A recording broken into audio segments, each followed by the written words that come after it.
영어 문법에서 틀리기 쉬운 단어 중에 하나가 perfect라는 단어입니다. 완전이라는 뜻이 아닙니까? 그런데 이 단어는 비교급이나 최상급을 사용할 수가 없습니다.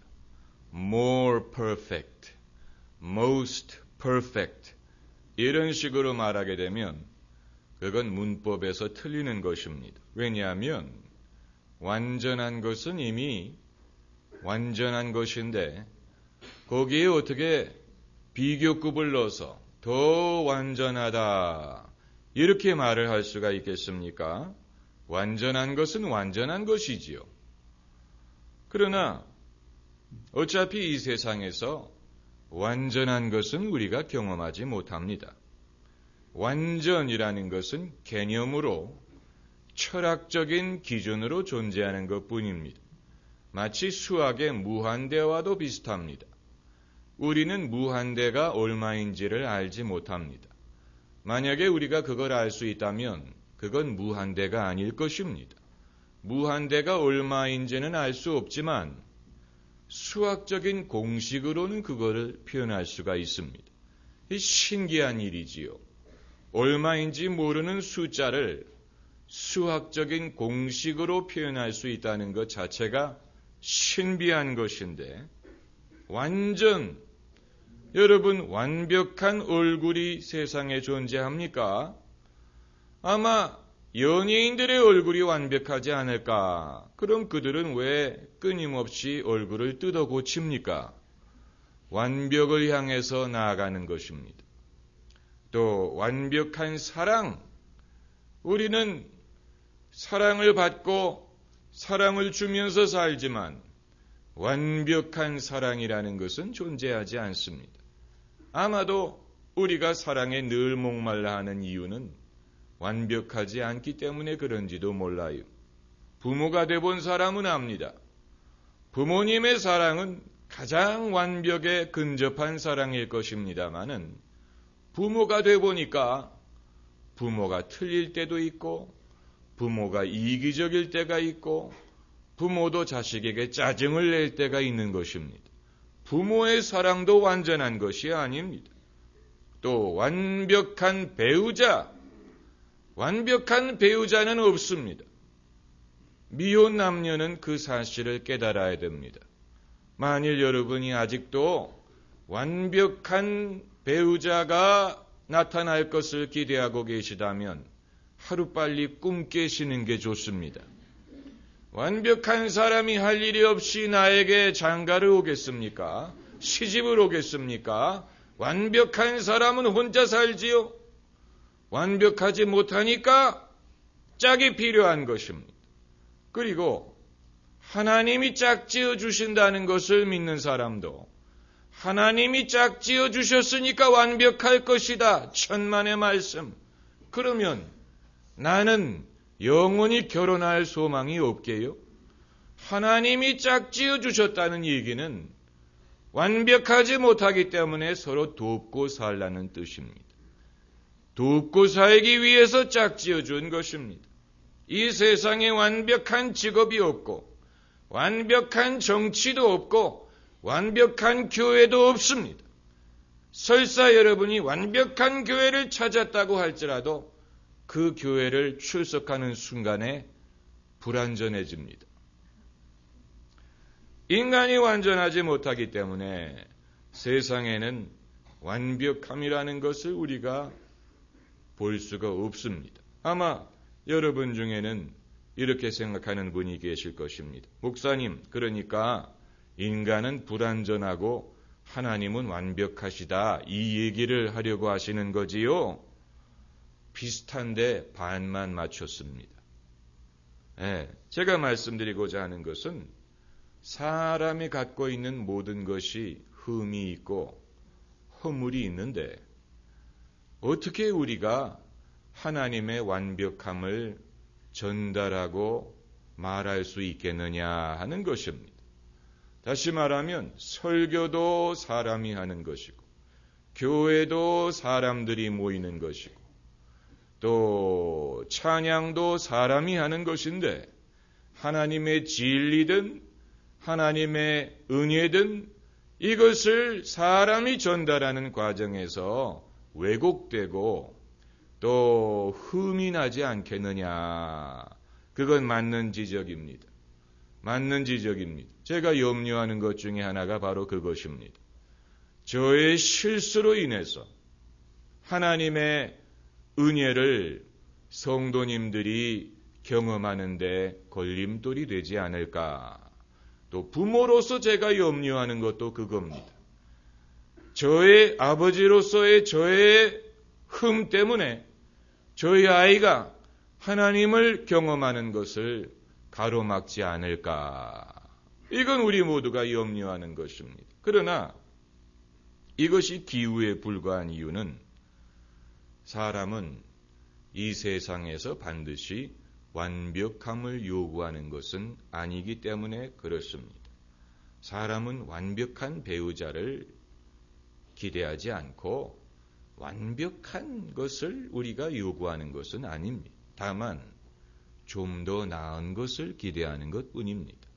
좀 더 나은 것을 기대할 수만 있다면 그것으로 우리는 현실의 어려움을 넉넉히 견딜 수가 있습니다. 좀 더 나은 미래, 좀 더 나은 인생, 좀 더 행복한 가정, 이것을 우리가 소망할 수만 있다면 우리는 만족할 수 있다는 얘기입니다.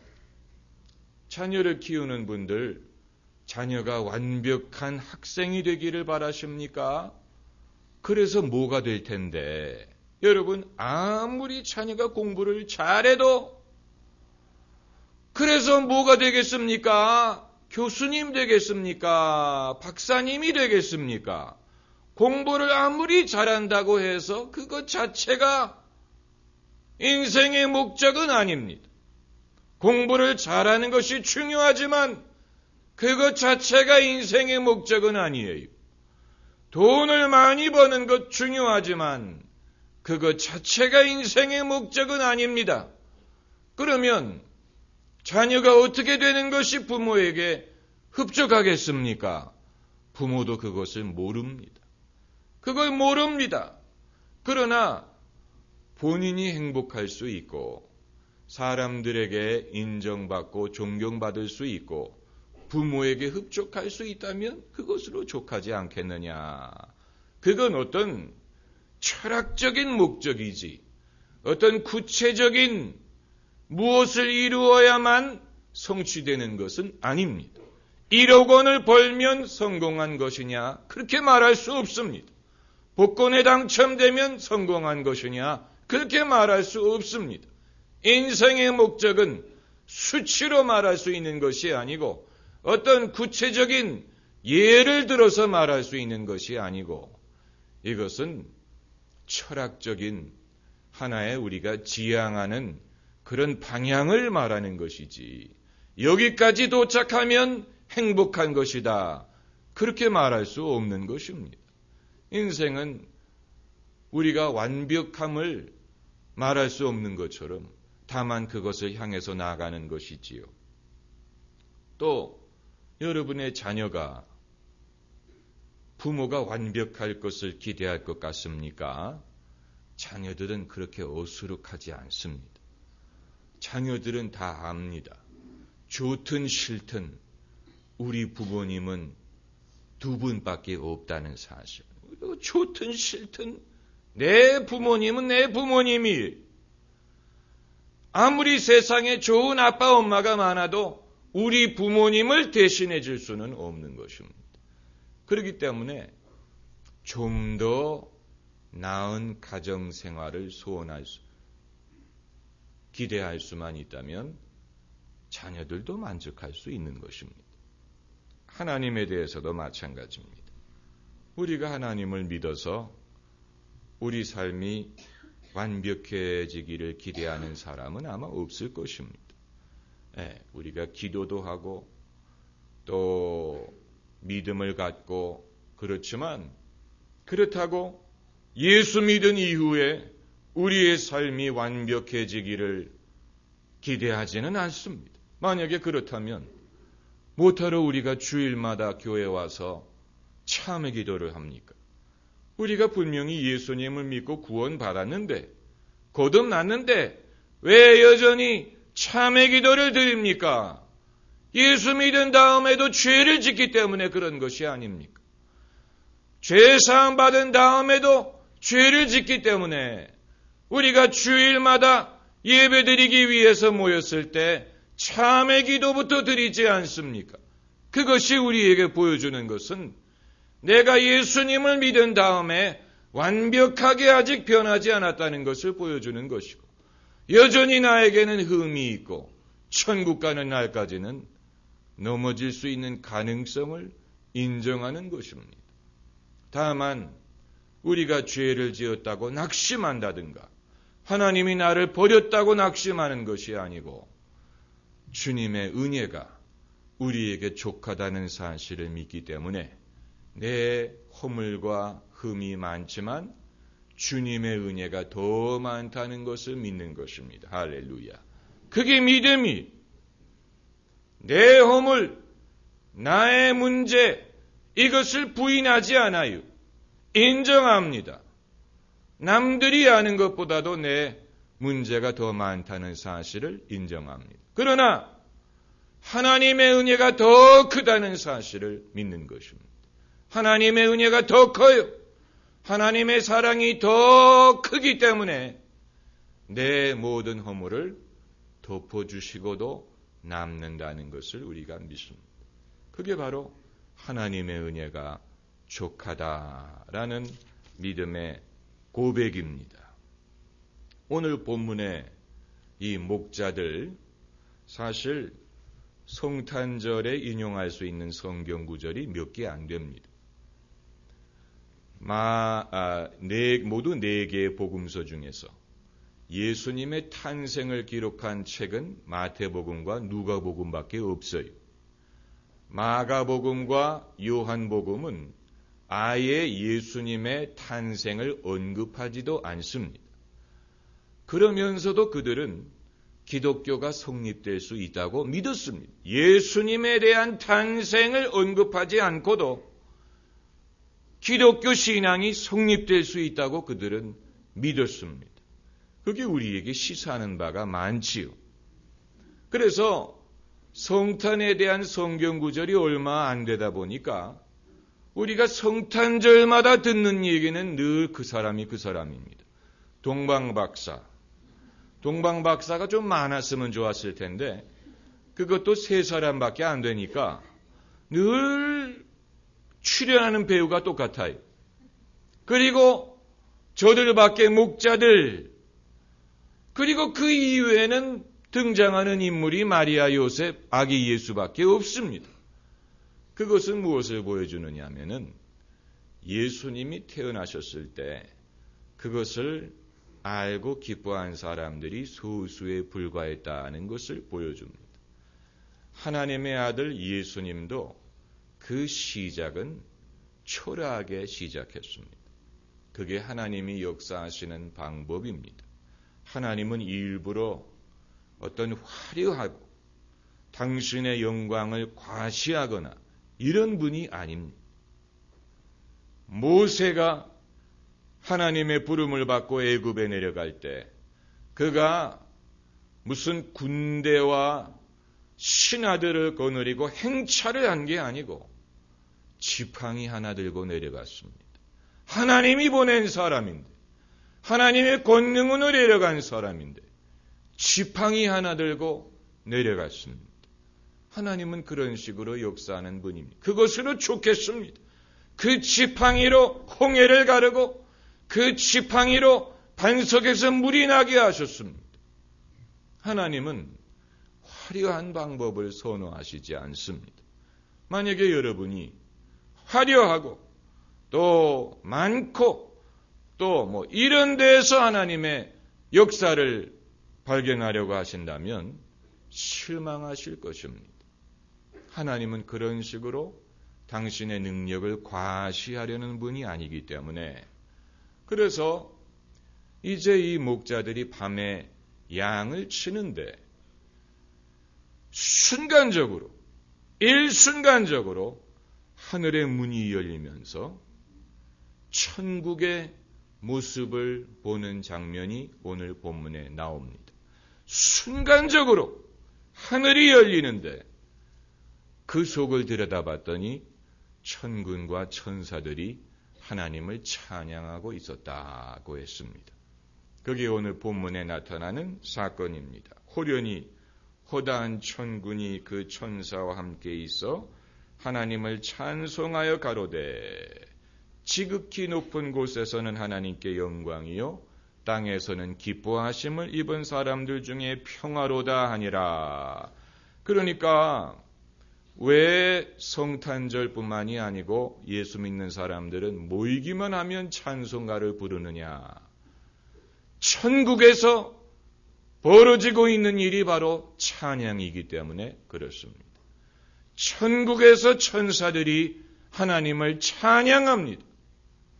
마찬가지로 교회는 이 땅에서 하늘에서 이룬 것 같이 땅에서 이루기를 바라는 사람들의 모임입니다. 그러므로 천국에서 하나님을 찬양하는 것처럼 이 땅에서도 예수 믿는 사람들은 모이면 찬송하고 예배하는 것입니다. 그런데 이 목자들이 그 천군 천사들이 찬양하는 가사 내용을 알아들을 수가 있었다고 했습니다. 요즘에는 전화도 감청을 하고 또 인터넷도 다 감청을 하고 그러지 않습니까? 그런데 마치 감청한 것처럼 이 목자들이 천군 천사들이 찬양하는 서로 말하는 얘기를 엿들은 것입니다. 그들이 말하는 내용을 엿들은 것이나 마찬가지입니다. 그런데 그들이 뭐라고 노래를 하고 있었냐면은 지극히 높은 곳에서는 하나님께 영광. 여기서 지극히 높다는 말은 하나님의 초월성을 말하고 있습니다. 하나님은 지극히 높은 곳에 계신 분입니다. 할렐루야. 하나님이 거룩하다라는 말은 지극히 높은 곳에 계시다는 뜻입니다. 우리와 질적으로 다르다는 얘기입니다. 하나님은 지극히 높은 곳에 계십니다. 그러나 하나님은 그것만으로 만족하지 않습니다. 하나님은 이미 모든 것이 족합니다. 스스로 족하신 분입니다. 그러나 그것만으로 만족하지 않고 땅에 있는 자들에 대해서 하나님이 권고하십니다. 다시 말하면 하나님은 이미 쓸 것 다 있고 하나님은 이미 모든 것이 충분한데 그것으로 만족하지 않아요. 왜냐하면 땅에 있는 자들에 대해서 하나님이 염려하시기 때문입니다. 그래서 그 다음 절이 등장하는 것입니다. 첫째는 지극히 높은 곳에서는 하나님께 영광, 하나님은 이미 영광을 받고 계십니다. 그러나 그 다음 절이 중요한 것인데 땅에서는 기뻐하심을 입은 사람들 중에 평화로다. 여러분, 평화라는 것은 사람이 이 땅에서 천국을 경험하는 것입니다.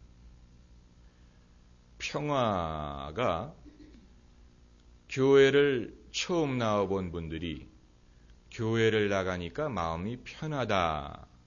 예배를 드리니까 마음이 편하다. 이렇게 말씀하시는 것은 심리적인 효과만을 말하는 게 아니에요.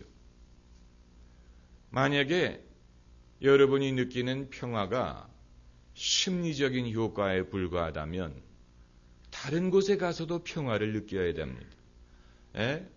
야구 경기하러 보러 가서도 평강을 느껴야 되고요. 또 레스토랑에 가서도 평강을 느껴야 됩니다.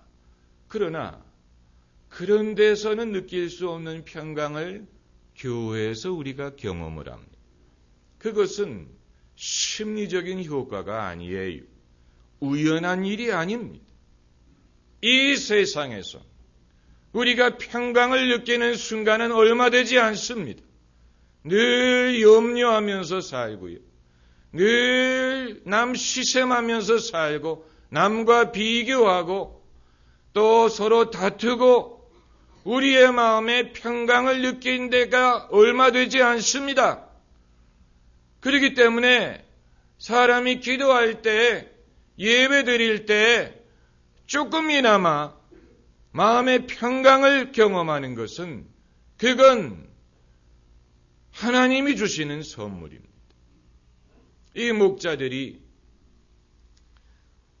잠깐 하늘이 열리면서 천군과 천사가 찬양하는 것을 보고 그리고 천사들이 하늘로 올라가 버렸습니다. 적막함이 되돌아왔습니다. 옛 모습으로 돌아간 것 같아요. 우리가 이 세상에서 천국을 믿고 하나님을 믿고 또 하나님의 능력을 믿는 것은 이와 같습니다. 24시간 경험하면 얼마나 좋겠습니까? 그러나 하나님은 잠깐 천국을 맛보게 하시는 것입니다. 잠깐 천국의 영광을 잠깐 맛보게 하시고 경험하게 하시고 우리의 삶에 내가 이전에 알지 못했던 영적인 차원이 존재하는구나. 내가 이전에는 알지 못했는데 하나님이 함께 하시는구나 하는 것을 우리로 느끼게 하십니다. 여러분, 그것이 은혜입니다. 잠깐 그것을 경험합니다. 그리고 그것이 일평생 갑니다. 어떤 분들 중에는 수십 년 전에 예수님을 처음 믿었을 때의 감격, 그것을 일평생 간직하면서 사는 사람들이 있습니다. 아마 여러분도 지금까지 예수님 믿으면서 간혹 가다가 마음에 느꼈던 감동을 기억하고 사는 분들이 계실 것입니다. 저도 마찬가지예요. 저도 과거에 예배드리다가 눈물을 흘리고 마음에 감동이 와닿고 그런 거 기억합니다. 얼마나 귀중한 경험인지. 매일 그랬으면 좋겠지만 그런 적이 있었다는 것 자체가 저에게는 축복이 되는 것입니다. 아마 여러분 중에는 세상 모든 사람에게 좀 이런 것을 보여주면 좋지 않느냐 이렇게 생각하는 분이 계실지 모르겠습니다만은 오늘 본문을 보면 땅에서는 기뻐하심을 입은 사람들 중에 평화로다라고 했습니다. 기뻐하심을 입은 사람들, 모두가 기뻐함을 입었으면 좋겠지만 그건 아닙니다. 오늘 세상 모든 사람들이 예수님의 탄생을 기념하는 것이 아닌 것처럼 모든 사람이 기뻐하심을 입는 것은 아닙니다. 기뻐함을 입는 사람들이 세상에는 소수가 있습니다. 그래서 그 사람들에게 평화로다 이렇게 말씀하는 것입니다. 우리는 그 기뻐하심을 입은 사람들 중에 포함되기를 원하는 것입니다. 여러분이 그 사람들 중에 포함되기를 바라는 것입니다. 제가 그 사람들 중에 포함되기를 바라는 것입니다. 그것이 은혜입니다. 세상에 어둡고 불황이고 차갑고 세상에 별의별 일들이 많아요. 그럼에도 불구하고 기뻐하심을 입은 사람들 중에는 평강이 있는 것입니다. 할렐루야. 기도하십시오.